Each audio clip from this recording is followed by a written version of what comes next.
নমস্কার বন্ধুরা, মৌস কিচেনে সকলকে স্বাগত জানাচ্ছি। আজকে যে রেসিপিটি আমি আপনাদের সামনে শেয়ার করছি সেটি হলো দুটি সেদ্ধ আলু দিয়ে আর সামান্য অল্প চালের গুঁড়ো দিয়ে আমি এই রেসিপিটি তৈরি করেছি। এটি সন্ধ্যাবেলা টমেটো সস অথবা চিলি সস যে কোনো কিছুর সাথে খেতে বেশ ভাল লাগবে। এখানে আমি নিয়েছি দুটো সেদ্ধ আলুকে আমি খণ্ড খণ্ড করে কেটে আমি প্রেসার কুকারে সিদ্ধ করে নিয়েছি আর দিয়ে দিলাম সামান্য অল্প জল দিয়ে মিক্সার গ্রাইন্ডারে আমি মিহি পেস্ট তৈরি করে নিলাম। মিহি পেস্ট আমার তৈরি হয়ে গেছে। এবার মিক্সার গ্রাইন্ডার থেকে আমি একটি বাটির মধ্যে নামিয়ে নিলাম। তারপরে চামচ দিয়ে আমি ভালো করে ফেটিয়ে নিচ্ছি। দিয়ে দিলাম 3 চামচের মতো চালের গুঁড়ো।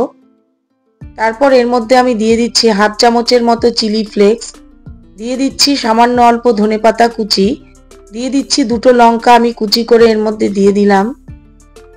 তারপর এর মধ্যে আমি দিয়ে দিলাম স্বাদ অনুযায়ী লবণ, দিয়ে দিচ্ছি হাফ চামচের মতো গোলমরিচের গুঁড়ো, দিয়ে দিলাম 1 চামচের মতো চিনি, দিয়ে ভালো করে হাত দিয়ে আমি আবার দেখুন সব কিছু ভালো করে মিক্স করে নিচ্ছি।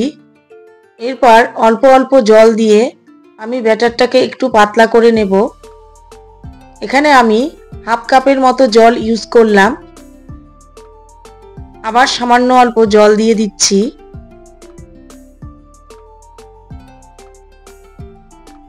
দিয়ে ভালো করে আমি এটাকে ফেটিয়ে নিচ্ছি। এবার কড়াইতে আমি তেল গরম বসিয়ে দিয়েছি। তেল গরম হয়ে গেলে এবার এগুলোকে এক এক করে আমি ভেজে নেব।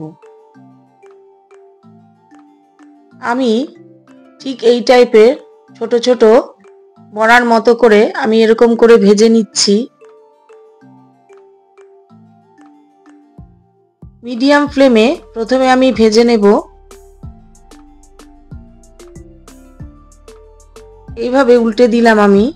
মিডিয়াম ফ্লেমেই আমি এই বড়াগুলোকে বা আলুর পকোড়াগুলোকে আমি এইভাবে ভেজে নিচ্ছি।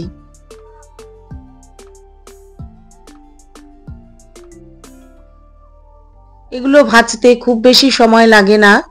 এবার আমার ভাজা হয়ে গেছে। এবার আমি প্লেটের মধ্যে নামিয়ে নিচ্ছি।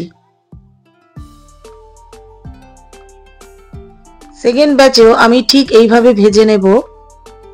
এটি আমি টমেটো সসের সাথে পরিবেশন করেছি। এই রেসিপিটি দেখার জন্য ধন্যবাদ।